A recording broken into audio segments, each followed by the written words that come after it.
Yes, I do have 1 p.m. on my state-issued computer, which is the notice for the meeting. I believe we can begin. Okay, we'll call to order this meeting of the Tennessee Board of Equalization. And on Monday, August 10, 2026, approximately 1 p.m. Mr. Executive Secretary, would you call the roll, please? Yes. We have one member joining virtually. We got Miss Burchett. Here. Mr. Fleming is absent. We got Commissioner Jaragano. Here. Secretary Hargett. Here. Treasurer Lillard. Here. Comptroller Mumpower. Here. And pleased to announce our newest board member, Alexa Witcher. Here. All right. Okay, we have a quorum. First item is to consider public comment period. Do we have any public comment, Mr. Pope? You did no request for public comment. You did receive requests to make oral argument on 2 appeals. You can hear those now, or you could hear them during the agenda item, which I believe is agenda item number 8. Well, I think our practice is to take them up when we take up the items. So, okay.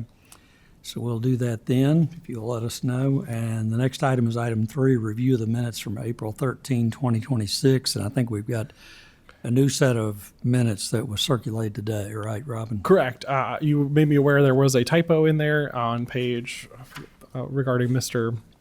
Bible's deferral to today. We've updated that, and we have an updated copy of those meeting minutes before all the members today, except for Ms. Burchett. I'll email her a copy. All right, does any member have any comments, questions, additions, deletions to the minutes? If not, is there a motion to approve? So moved. All right, a motion and a second. Seeing no discussion, Mr. Pope, call the roll on the motion to adopt. Ms. Betty Burchett. Aye. Commissioner Jaragano. Aye. Secretary Hargett. Aye. Treasurer Lillard. Aye. Comptroller Mumpower. Yes. Ms. Alexa Witcher. Aye. So that motion is adopted. Minutes on item 4, assessment education program.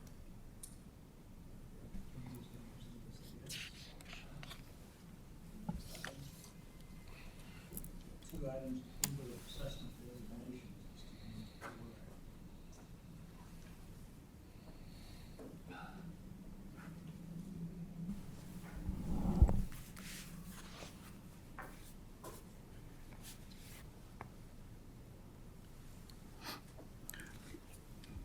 Am I picking up okay? Okay. Good afternoon, members of the board. My name is Brian Kinsey, and I have the privilege of serving as the director of the Comptroller's Division of Property Assessments. So what I wanted to present to you today is one of the many things that we get to do in the Division of Property Assessments is work with the staff of the State Board of Equalization in administering assessment, certification, and education program rules. And so the first item related to these rules of assessment, certification, education are recognition of people that have met their qualifications for their professional certifications. For Tennessee Certified Assessor, Jacob Johnson with the Division of Property Assessments. And then we have several for Tennessee Master Assessor certifications. Caitlin Aiken with the Division of Property Assessments, Derek Hughes with the Division of Property Assessments, Marielle Humelon, Division of Property Assessments, Brandon Sadley, Division of Property Assessments, Alicia Stevens, Division of Property Assessments, and then moving into some county recipients, Quincy Maxwell, Davidson County, Shauna Swalwart, Davidson County, Kenyon Wilson, Davidson County, Chris Courtney, Hamilton County, and Caroline Stoltman, Hamilton County. All of these folks have met the requirements to receive the either the Tennessee Certified or Tennessee Master certification. Happy to answer any questions if there are any. All right, any questions, Mr. Kinsey? Seeing none, the chair moves approval of the assessment designations so presented by the staff. Is there a second? Second. We have a second. Any discussion? Seeing none, Mr. Pope, call the roll on the motion to adopt. Ms. Betty Burchett. Aye. Commissioner Jaragano. Aye. Secretary Hargett. Treasurer Lillard. Aye. Comptroller Mumpower. Yes. Alexa Witcher. Aye. Thank you. All right, the motion is adopted then. Item number 4B, resolution approving payment of additional compensation to assessors and deputy assessors for professional designation. Mr. Kinsey, you're recognized. Yes, sir. So we have some statutory and rules that both stipulate or that mandate, I should say, subject to funding, that assessors and deputy assessors who have met certain requirements in education certification are to receive incentive compensation. And again, one of the duties of the Division of Property Assessments is to assist the state board staff in administering this. And to that end, we have developed and presented to you a list of the county employees, either assessors or deputy assessors throughout the state, who hold either a TCA or TMA certification. And we've calculated their payments for a full year if they were employed the whole year, or prorated based upon the number of days they were employed this past fiscal year, for a grand total of incentive compensation payments of $68,513 that goes toward incentivizing the professional development of assessors and deputy assessors across the state. And I'm happy to answer any questions about that if you have any. Okay, any questions? All right, seeing none, the chair will move approval of the resolution approving payment of additional compensation to deputy assessors and deputy assessors for professional designation. This motion and second's been made. Mr. Pope, would you call the roll on the motion to adopt? Ms. Burchett, Aye. Commissioner Giorgino, Aye. Secretary Hargett, Treasurer Lillard, Aye. Comptroller Mumpower, Yes. Ms. Switcher. Aye. All right, that motion is adopted. Next item, thank you, Director Kinsey.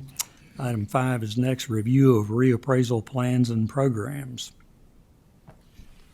Macy Brower, Assistant Director of the Division of Property Assessments, will present this item.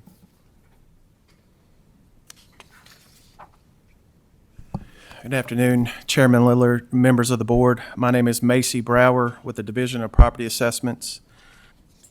With the 4 counties you have in your packet for approval today, the DPA has received and completed its review of all reappraisal plans from counties completing reappraisal programs for the 2026 tax year.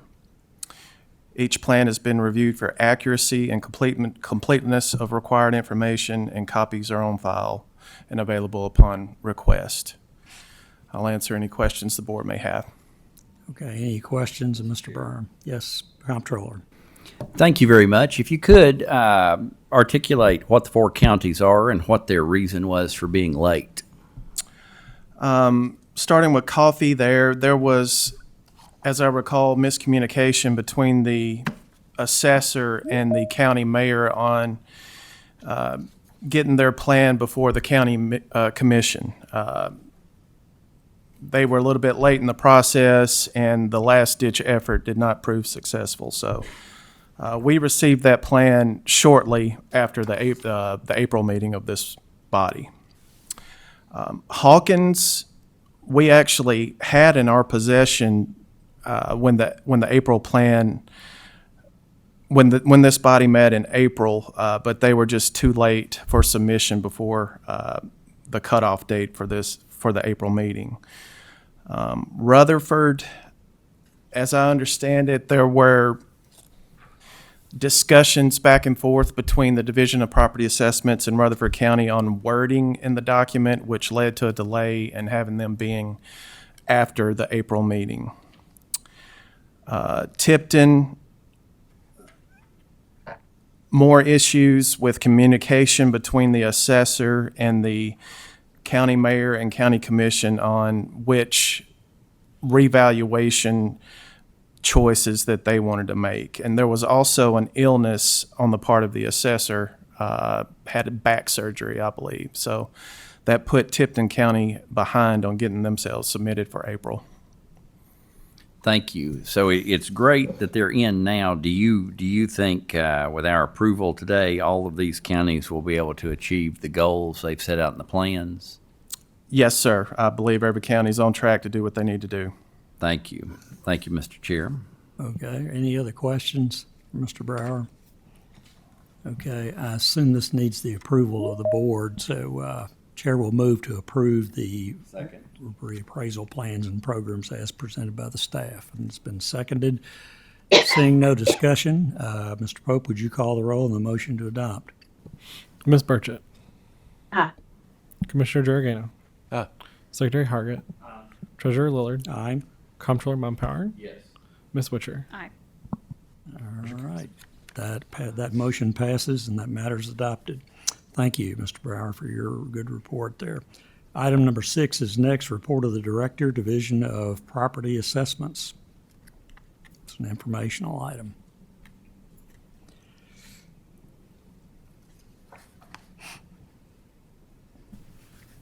Hello again. Again, I'll introduce myself, Brian Kinsey, Director of the Comptroller's Division of Property Assessments.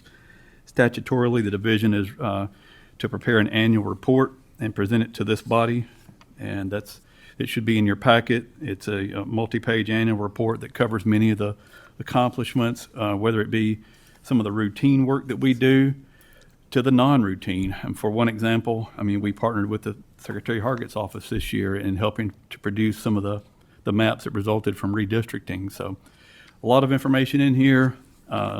Happy to answer any questions you might have about any of it. But otherwise, it's just, in the record for your review and approval. Any questions of Director Kinsey? All right, seeing none, thank you for the good report there, Director. If I may. Yes, Secretary Hargett. Thank you, Mr. Kent. You did give us a shout out there, and I appreciate that. But the Office of the Comptroller was fantastic to work with and indispensable during that process, so thank you. Well, we appreciate the partnership. Okey doke. And so noted for the record then. Thank you, Director. All right, next item is item 7, scheduling of public utility assessments review and certification. Mr. Pope. This is purely informational. This is the announcement regarding those public utility assessments. We've reserved and confirmed we've reserved this room as Monday, October 19th, 2026 at 9 a.m. Central Time. And then this room, the second floor of the Cordell Hall building, for public utility assessment review and certification. So this is the annual meeting where the board actually adopts and certifies those public utility assessments. So that will be happening in October. We will send you more information, and of course the whole and everything else for that as well. It's just informational regarding those assessment process. Okay, any questions, Mr. Pope, about that item? All right, seeing none, the next item is item 8, review of petitions for review. Mr. Pope, would you begin presenting that item? Yes. So these are, we got before the board, we have several petitions for review. These are cases where an administrative judge has already gone through a full evidentiary hearing, heard from these appeals, and issued a decision. Now, one or both parties are asking the board to either reverse, modify, or otherwise change the outcome of that decision. The board is not required to grant review, but you may. A copy of the record for each case was shared using OneDrive to all the members due in part to the size of the records, including an audio recording of the hearing where a transcript was not included with the record. Your options are broad in how you address these appeals. You can decline to exercise review entirely. You can choose to affirm, exercise review and adopt and affirm the decision of the administrative judge, remand it for further proceedings, or otherwise modify that decision. You can also delegate review to one or more board members, subject to, again, adoption by the board at the outcome of that review. But you have broad latitude. We've included the entire record in case the board does choose to accept review and want to make an action on these. You have, we had 2 requests to present oral argument related to these appeals. Oral argument is optional by the board. You're not required to accept oral argument. If you do decide to grant request for oral argument, both parties are allotted 3 minutes to present to the board. Okay, we have review, oral argument request in the Bible case, and then which other one do we have, Mr. Pope? The Overlook RV Park, LLC versus Jefferson County Assessor's Office. I believe we have Mr. Bible is present with us physically. I believe our other requesters for oral argument are appearing electronically. Okay. All right. We'll begin with the first case, which is Donald W. Bible versus Roane County Assessor's Office. Mr. Bible, would you come on up? Go right up here. Yes, sir. And introduce yourself. Yes, sir. Yes, sir. Going to our central desk. Red is off and green means go. I will time you, and I will hold up my hand when the 3 minutes have elapsed.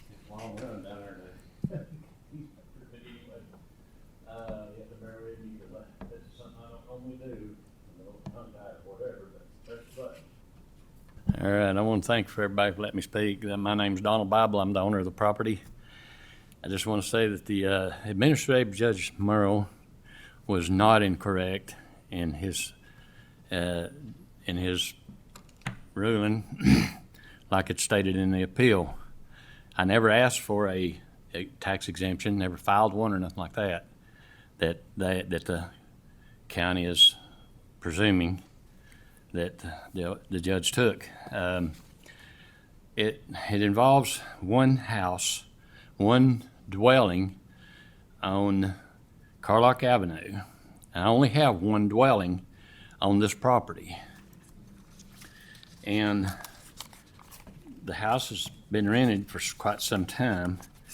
They are trying to rule it, they have ruled it or classified it as commercial. I have a small commercial building at the bottom of the hill on Main Street, South Main Street. This one's on Carlock. They're separated. I pay two tax bills. I have I call it two parcels. If you look up the parcel for the house, incomplete with special interest 000, you'll find one house, no other buildings, and that's it. Tennessee Code,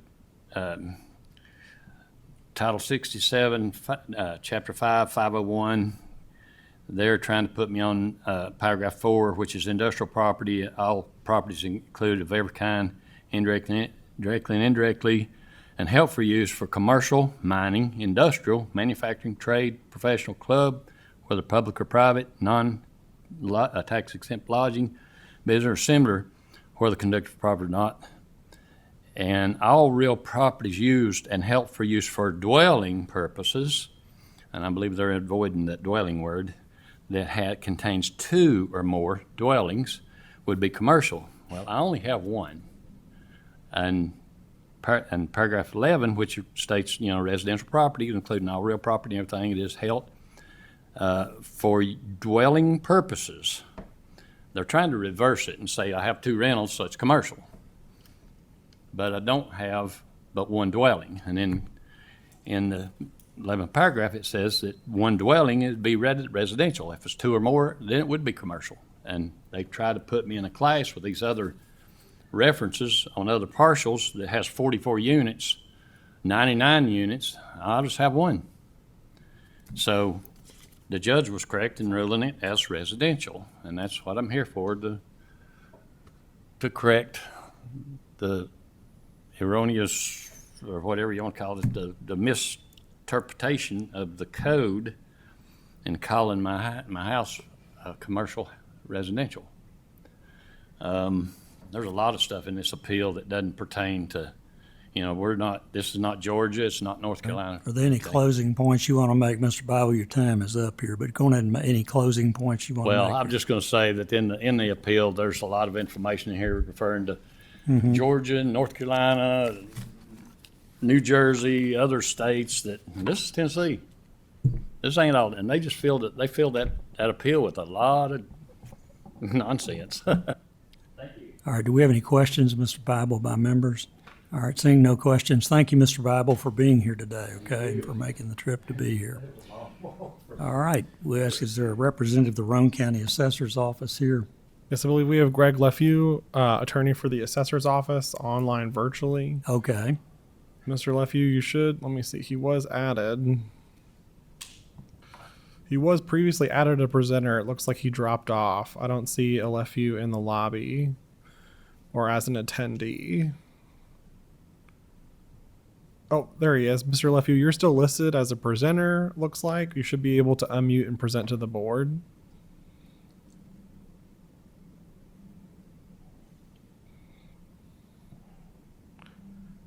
We've got one person in the presenter group. Roane County Assessor Greg Lefew is the username.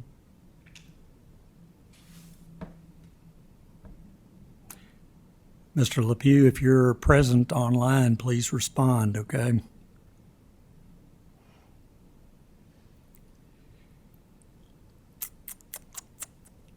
Are you still showing him, Mr. Pope? I'm still showing him as a presenter and in the meeting. Mr. Chairman, I'll move this appeal to the Hill, to the Hill, to see if we can get him online. We can move on to the next one. Okay, without objection, Kind of go then from there. we'll roll it to the heel then at this So point. Robin, Okay. communicate with him if you can. We'll come back to him in just a second. Okay. Thank you. All right. Let's take the next appeal here, which is number 2, Memphis Center City Revenue Finance Corporation versus Shelby County Assessor's Office. Yes, for this appeal, we did actually receive a submitted order of compromise and settlement. Should have been in the folder for your review on that. To be honest, this is a first for me to see a compromise and settlement at this level. But if the board's willing to accept that, you can adopt that agreement. Does the staff have a recommendation on that? Generally, we would, if the parties agree, the parties in the contested case agree to come to an agreement. They can even go to Chancery Court and agree there, so it's not uncommon. So generally speaking, I would otherwise recommend adopting that order of compromise and settlement. I believe it's prepared for our presiding member's signature. All right. Can you hear us now? Yes, Mr. LeFew, I see you in the lobby. Just a moment. All right. Hold on just a minute, Mr. LePew. All right. So on the Memphis Center City Revenue Finance Corporation versus Shelby County Assessor's case, I guess my question to you is that you've reviewed the proposed settlement and you don't find anything that's out of sorts with our practice before this board, et cetera, in there, right? Nothing raised an alarm, or to me, they used, Okay. I think, our standard template. All right. Then the chair would move to approve the settlement and compromise agreement. All right. There's been a motion and second made to approve the settlement and compromise agreement in this case. Mr. Pope, would you call the roll? Yes. Ms. Burchett? Aye. Commissioner Giorgano? Secretary Hargett? Treasurer Lillard? Aye. Comptroller Mumpower? Yes. Ms. Witcher? Aye. All right, that item is adopted then. Without objection to the board, we'd go back to the Bible case since we've got Mr. LePew online here. Is that all right? Is everybody okay with that? All right, so we'll go back to item number 1, which is Donald W. Bible versus Roane County Assessor's Office. Mr. LePew, you there? Thank you. Can you hear me now? Yes, sir. We have you here, and we're glad you're here. You have 3 minutes, and the executive secretary will let you know when your time is up. You can proceed when you wish. Thank you. First of all, to clarify the property, this is a 0.138 acre tract in the city of Harriman. It is covered under one deed. It contains 2 structures. It contains a commercial building, as he said, that he rents out. And it also contains behind that, not very far away, a house that he also rents out. It is not owner occupied. It's our position that the applicable statutes and the case law interpreting them, Tennessee case law, justifies considering this entire parcel as industrial and commercial. We base this, first of all, on one of the statutes that Mr. Bible cited, TCA 67-5-501, which defines industrial and commercial as all property of every kind used for any commercial purpose. That is a very broad description.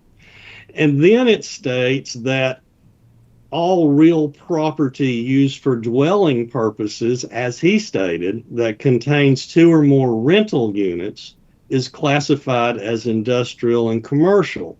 Now, Mr. Bible argued that the statute says contains 2 or more dwelling units, but that is not what it states. It states 2 or more rental units.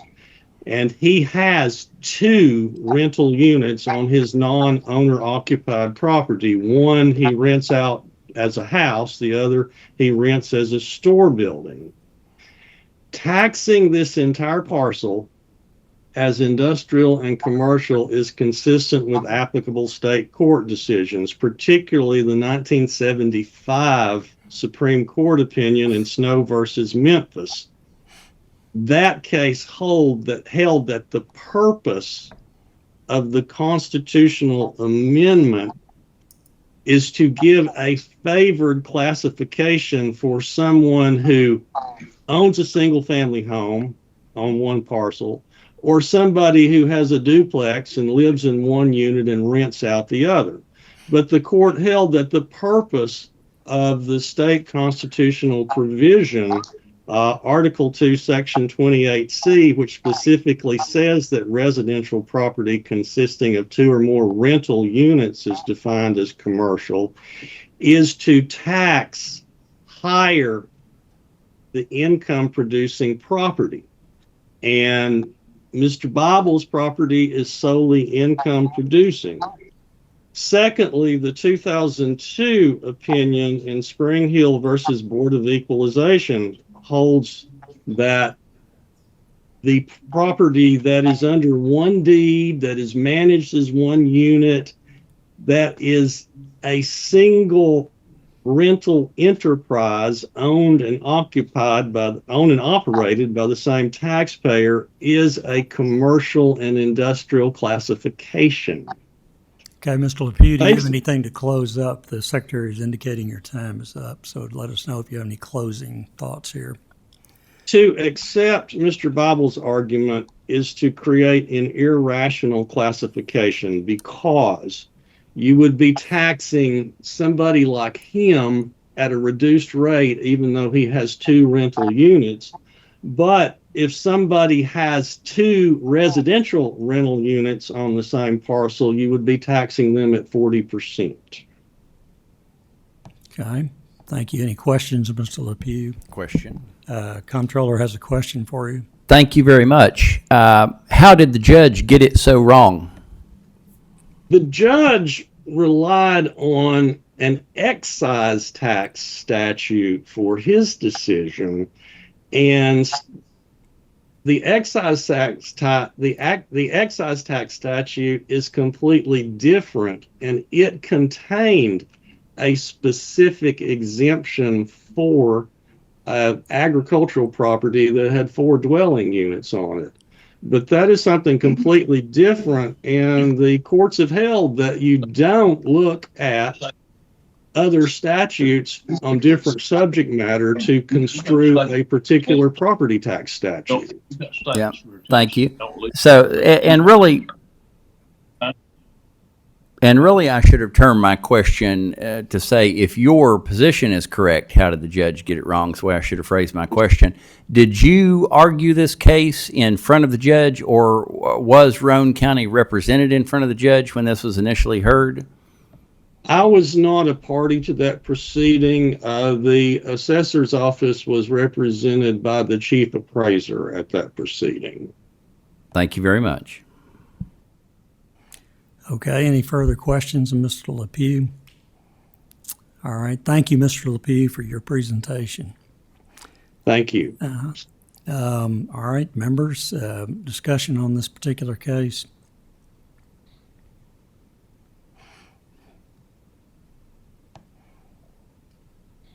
Commissioner Geragano.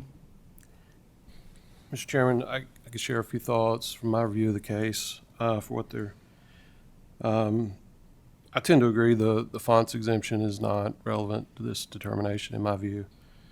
I think it's a matter of statutory interpretation, and in part constitutional interpretation with respect to the language which you find in Article 2, Section 28, which was referred to, and also in the definitions of commercial and residential property. And the phrase you see repeated is essentially more than one rental unit. And the question is, in this context, does that mean more than one residential rental unit or more than one rental unit of any type? I think the other question of statutory interpretation is with respect to TCA 675-801, which provides that when a parcel is used for more than one purpose, which would result in different subclassifications, then it'll be apportioned among those subclasses. And so similar to the first question, when you think in terms of residential rental and commercial rental, is that one purpose, i.e. rental, or are those 2 separate purposes for purposes of subclassification? So those to me are the determinative questions. I think they're close questions. I'm not sure how it would come down, but I'm not sure the focus of the ALJ was exactly touched on those either. I would be open to referring it to the executive secretary for an analysis and a recommendation on those questions for us to consider if the board so chose. Those are my thoughts. Well, I'll comment. We'll ask if there are other members, but on your points there, Commissioner, I think they're all well taken, and the reliance on the FONSI statute, the family-owned property statute, was kind of disturbing to me too, and I saw it in the opinion and everything. And the first statute you alluded to here today, dealing with rental units, I mean, I think it doesn't read the word dwelling in there, it's just rental units, I think, is the way that gets resolved. And then one other question is the second statute that you raised about subclasses or classifications and all that, how that would actually apply, if it did, to this case and everything, because that's an intriguing question. Do you have something else, Commissioner? Yeah, thank you, Mr. Secretary. I will agree that it would be a curious outcome to have a residential rental and a commercial rental. And, well, let me say that the other way, as was pointed out by the Roane County attorney. It would be an odd outcome to have two residential rentals on a piece of property and it be commercial, and have one residential and one commercial and it flip. Yep. It's maybe an illogical outcome. Yep, I agree. All right, or further discussion or questions, points to be made? Commissioner suggested we refer this to the executive secretary for an analysis, and is there any discussion on that point? I think that's a good suggestion, in regard to the statutory construction issue dealing with the second statute Commissioner Giorgano pointed out. All right. Commissioner, do you have a motion or anything?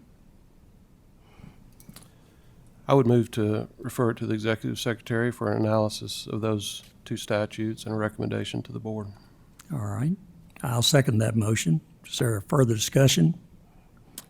All right. Seeing- Mr. Yes, Mr. Chairman, just to Comptroller. clarify that the executive secretary will be in touch with both parties in developing that before it comes back here. Thank you. Okay. Thank you for that. All right. Any further discussion? Seeing none, Mr. Pope, would you call the motion or call the roll on the motion to adopt that motion made by Commissioner Giorgano?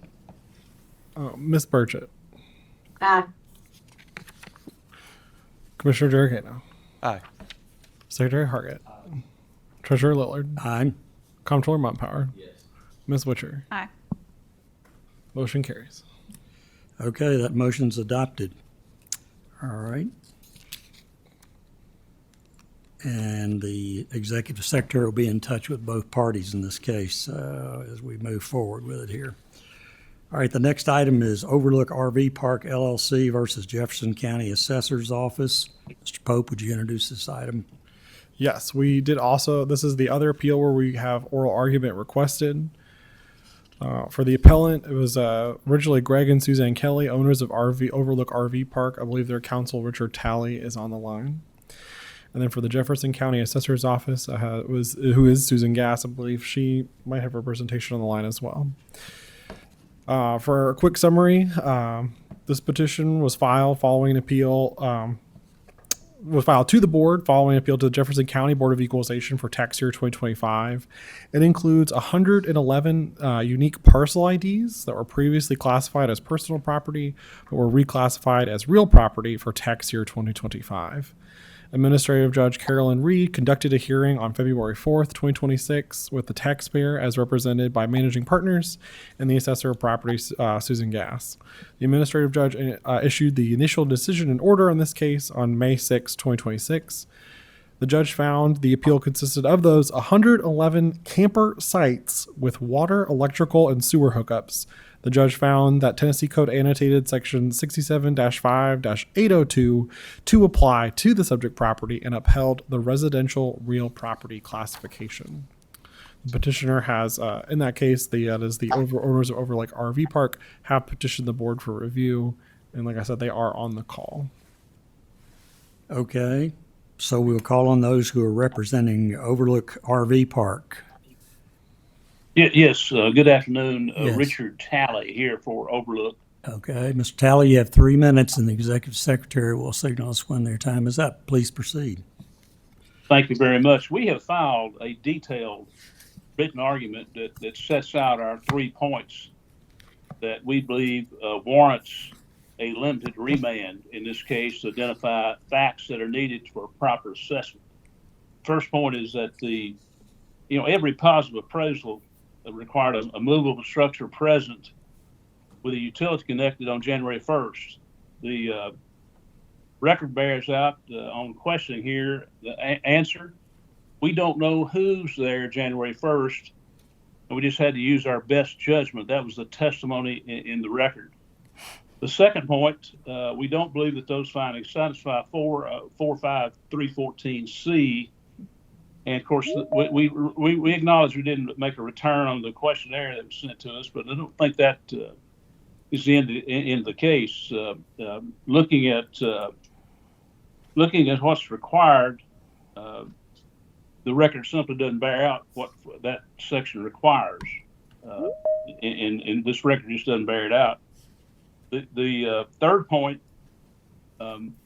here is that clearly the facts in this record don't satisfy the regulatory requirements.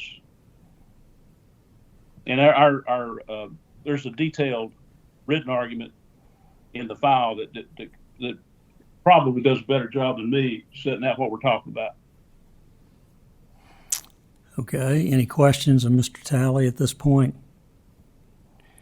So, Mr. Talley, you're asking for a remand to accomplish what? Would you state that again? A limited remand to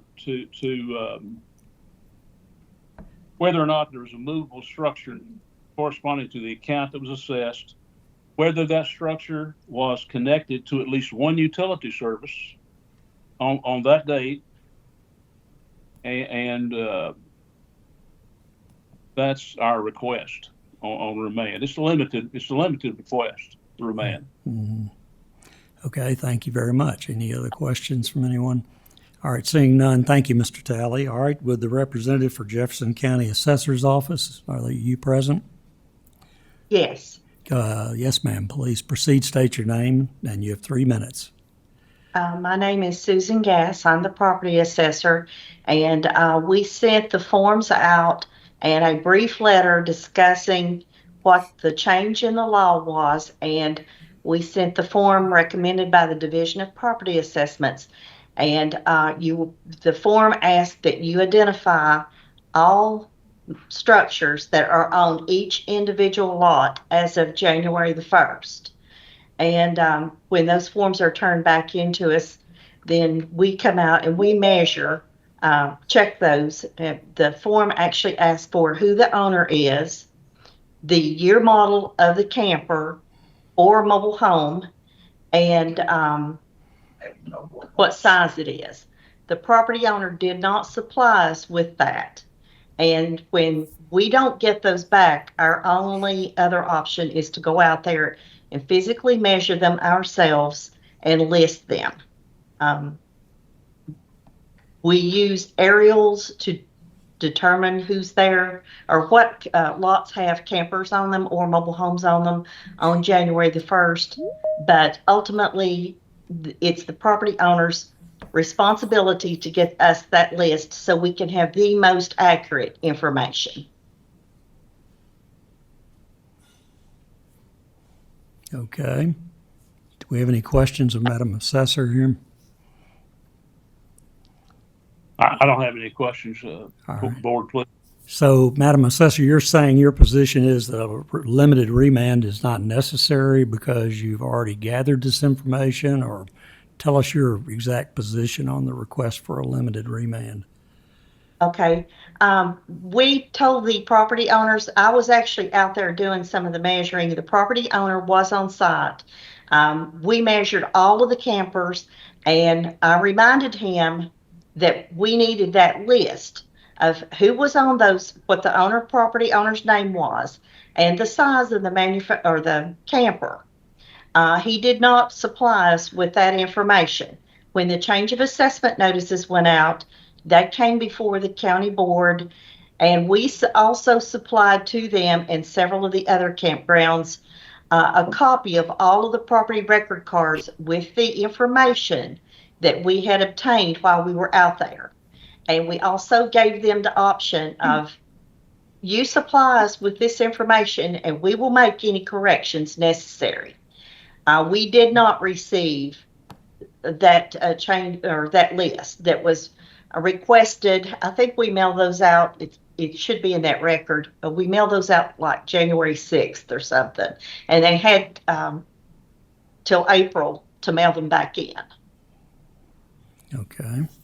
Yes, comptroller is recognized. Mr. Chairman, thank you. Attorney Talley, why did your client not provide the requested information or not in a timely fashion? Board, please. This is the change in the law that allowed an assessment of campers, seasonal campers, under the statute. The legislature simply took the mobile home park and reduced the square footage amount. And of course, in a campground, there are some privacy issues regarding what he could release about what was there. These are not structures that he owns. They're owned by third parties. He was instructed by everyone in his park not to release any information to anybody about what they own. Now, which direction he's supposed to go, it puts him kind of in between a rock and a hard place. But again, that doesn't change the fact here that the record doesn't bear out what campers are connected on January 1st as the law requires. Just not there, and that is required as part of this record. Thank you. Okay, any other questions or discussion points on this with either of the parties here? All right, thank you all very much for your respective presentations. All right, members, discussions on this case.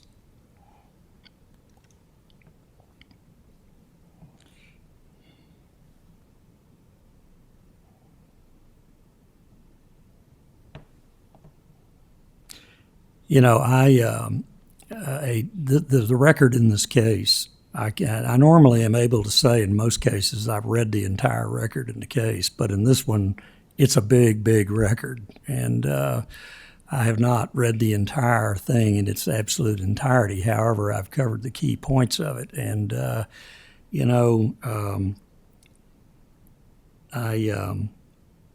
like the comptroller there. You know, I think that it's the burden is on the taxpayer to comply with the law about providing information that's mandated by the statutes, you know, on like January 1, what is out there and all that. I realize the attorney's good statement that this is property that's not owned by him, but on the other hand, there is an obligation to do the best you can under the circumstances in terms of replying. And I think it appeared to me that the assessor had followed proper procedure and had done everything she could in that regard, and including, as she points out, mailing out supplemental notice and all that. And also there are some other aspects of this record where, of course, the administrative law judge found that it was not clear, who owned this property, and everything. So accordingly, I'm just personally inclined to affirm the opinion of the administrative law judge, but be happy to entertain any thoughts by other members of the board. Mr. Chair, I would just say I certainly, in my review, tend to agree with you, and also think that to do as you suggested would be in keeping with the will of the legislature as it was intended for this type of situation. I would move that we decline any further review of the case. All right. We have a motion and a second. Is there a discussion on the motion? Seeing none, Mr. Secretary, would you call the roll on the motion? Ms. Burchett, Aye. Commissioner Jaragano, Aye. Secretary Hargett, Treasurer Lillard, Aye. Comptroller Mumpower. Yes. Ms. Witcher. Aye. All right, motion is adopted. Thank y'all very much. All right, next case is item number 4, Sabolin Wang versus Davidson County Assessor's Office. Mr. Pope, would you introduce this case for us? Yes. I did not receive any request to make oral argument on this appeal. The petitioner in this appeal filed an appeal directly with the Tennessee State Board of Equalization on July 30th of 2025 without first appealing to the Davidson County Metro Board of Equalization. Administrative Judge Lee Thomas conducted a hearing on April 23rd, 2026, but neither the petitioner nor anyone on the petitioner's behalf appeared or otherwise participated in that hearing. The administrative judge issued an initial decision order finding the petitioner in default and dismissing the appeal on April 23rd, 2026. The administrative judge found 1, the petitioner was sent a notice of hearing of the petitioner's email address and mailing address via certified mail. 2, the petitioner was sent via email a scheduling order with information for the hearing. And 3, a direct link for that virtual hearing was also sent to the petitioner's email. On May 20th, 2026, the judge issued an order denying the petitioner's request for reconsideration or to set aside the default decision as both untimely and without merit. The administrative judge noted the petitioner was provided ample notice and supplied nothing in support of his failure to appear beyond, quote, nebulous, unforeseen personal circumstances that required his immediate attention, end quote. Order denying petition reconsideration in the record on page 42. The petitioner is the party who has petitioned the board for review. All right, the chair notes that Brooke Thompson, attorney, is here for Davidson County. Is anyone here for the petitioner or online for the petitioner today? All right, seeing none, let the record reflect that no one responded. All right, the chair moves to affirm the opinion of the administrative law judge and dismiss the appeal. Second. There's a motion and second. Any discussion? Seeing none, Mr. Pope, would you call the roll on the motion to adopt? Ms. Burchett. Aye. Commissioner Jaragano. Aye. Secretary Hargett. Treasurer Lillard. Aye. Comptroller Mumpower. Yes. Ms. Witcher. Aye. All right, motion is adopted. All right. Next item is item number 5, United Freedom Federation of America versus Hamilton County Assessor's Office. This petitioner filed a direct appeal of the property assessment to the State Board of Equalization in June of 2025. Chief Judge Philip Hilliard conducted a hearing with the parties in December of 2025. The administrative judge issued that decision in February of 2026. The judge found the petitioner failed to show it is the owner of the subject property and dismissed the appeal. The petitioner has appealed to this body for review. I did not receive any requests for oral argument, and I do not see anyone matching the petitioner's name in the lobby or anyone from the assessor's office in the lobby. Okay, is anyone here on behalf of either party, United Freedom Federation of America versus Hamilton County Assessor's Office today? All right, seeing none, let the record reflect that there is none. Accordingly, the chair makes a motion to affirm the opinion of the administrative law judge and dismiss the appeal. Second. I have a motion and a second. Discussion, seeing none. Mr. Pope, would you call the roll? Ms. Burchett. Aye. Commissioner Jaragano. Aye. Secretary Hargett. Treasurer Lillard. Aye. Comptroller Mumpower. Yes. Ms. Witcher. Aye. All right, that motion is adopted. I think that concludes our case docket here today and brings us to the last item on our agenda, which is the election of a vice chair, I believe. Mr. Chairman. Yes. It is hard for me to imagine anyone here or online could do as exceptional a job as you do as chairman of this committee, and I nominate David H. Lillard Jr. For another term as chair of the State Board of Equalization. Well, you cut me off before I had a chance to say that it wouldn't hurt my feelings if somebody else stepped up and said they wanted to do it. But all right. Renew my motion, Mr. Chair. All right, we have a motion and a second. Any discussion? Seeing none, Mr. Pope, call the roll on the motion. Ms. Burchett. Aye. Commissioner Jaragano. Aye. Secretary Hargett. Treasurer Lillard. Aye. Comptroller Mumpower. Yes. Ms. Witcher. Aye. Thank you. All right, motion's adopted. All right, is any other business to come before the Board of Equalization today? Seeing none, chair moves that we adjourn. Is there a second? Have a second. All right, we'll call the roll on the motion to adjourn. Ms. Barchett. Aye. Commissioner Jarragano. Aye. Secretary Hargett. Treasurer Lillard. Aye. Comptroller Mumpower. Yes. Ms. Witcher. You are All adjourned. right, we are adjourned. Thank you very much for your service to the board and to the state of Tennessee and her people.